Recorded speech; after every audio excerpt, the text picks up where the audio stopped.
2021ko martxoaren 8ko adierazpen instituzionala. Zaintza berdintasunean.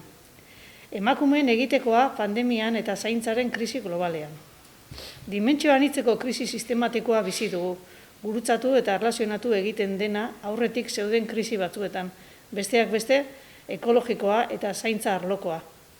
Pandemiak agerian utzi ditu mugimendu feministak eta emakumeen kolektiboak egiten ari ziren zenbait aldarrikapen. Giza bizitza zaurgarria eta giza ingurumenaren eta ingurune komunitarioaren zeharo mendekoa. Ezerk ez du garrantzia handiagoa izan behar bizitza zaintzeak baino. Pandemia dela eta muturreraino prekario bihurtu eta ahuldu den bizitza. Gaur, martxoak 8, emakumeen nazioarteko egunean, pandemiak eta haren kudeaketak badintzatutako urte honetan, aintzat hartu beharra dago emakumeek pandemia eta honen ondorioen aurka borrokatzeko mundu osoan egindako ekarpena. Zaintzaren ardura emakumei egokitu zaie. Bai zerbitzu publikoetan, osasungintza, hezkuntza, gizarte zerbitzuak, merkataritza eta elikadura. Baita etxeen barruan ere. Haiek eraman dute osasun eta gizarte krisi honetan funtsezkoak izan diren zerbitzu askoren zama. Emakumeen artean ere banaketa desorekatua da. Klase sozialaren, arrazializazioaren eta migrazio estatusaren arabera. Eta hau gutxi balitz, kasurik gehienetan egoera prekarioan egindako lanak dira. Berdintasunik gabeko banaketa horrek emakumeen osasunari eta bizi kalitateari dakarskien ondoriez gain, zaintza sistemaren prekarietatea ere azaleratu du eta lehendik ere bazeuden desberdintasunak areagotu ditu. Gure gizarte ereduak familiaren zaintza gehienak emakumeen esku uzten ditu, bai ordainpekoak, baita ordaingabeak ere. Eremu publikoan ematen direnak gutxiengoa izanik.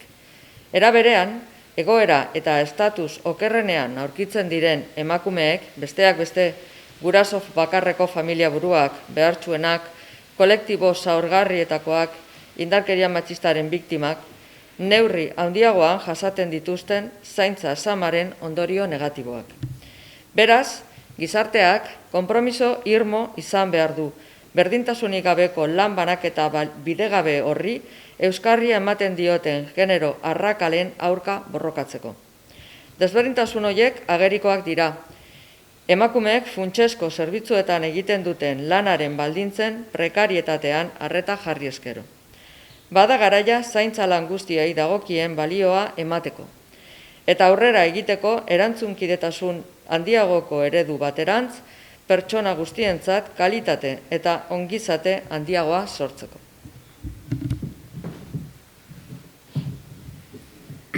Udala gaude lehen lerroan, pandemiari eta ark pertsonengan eragin dituen ondorioei aurre egiten.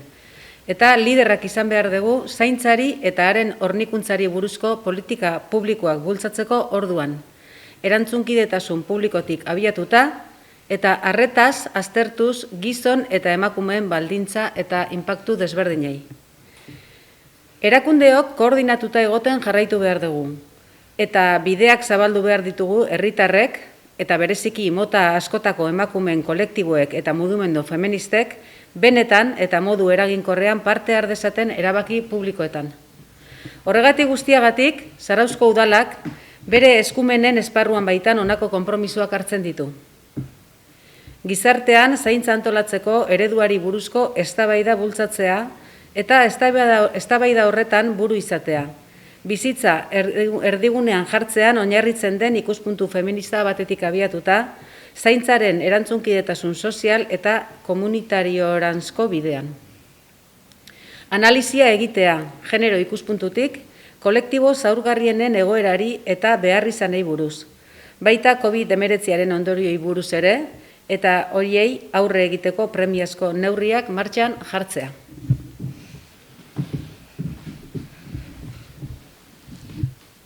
COVID-aren krisiaren eragina arintzeko onartzen diren neurri guztietan, genero ikuspuntua gehitzen dela bermatzea, laguntzez eta babes programez den bezain batean.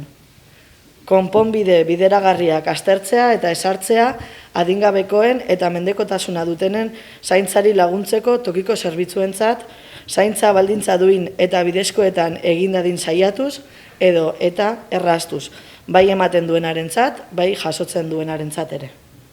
Udalen berdintasun plangintzetan espresuki azpimarratzea, emakumena alduntzea, zaintzaren balioa eta ari dagokionez gizonek duten erantzunkidetasuna.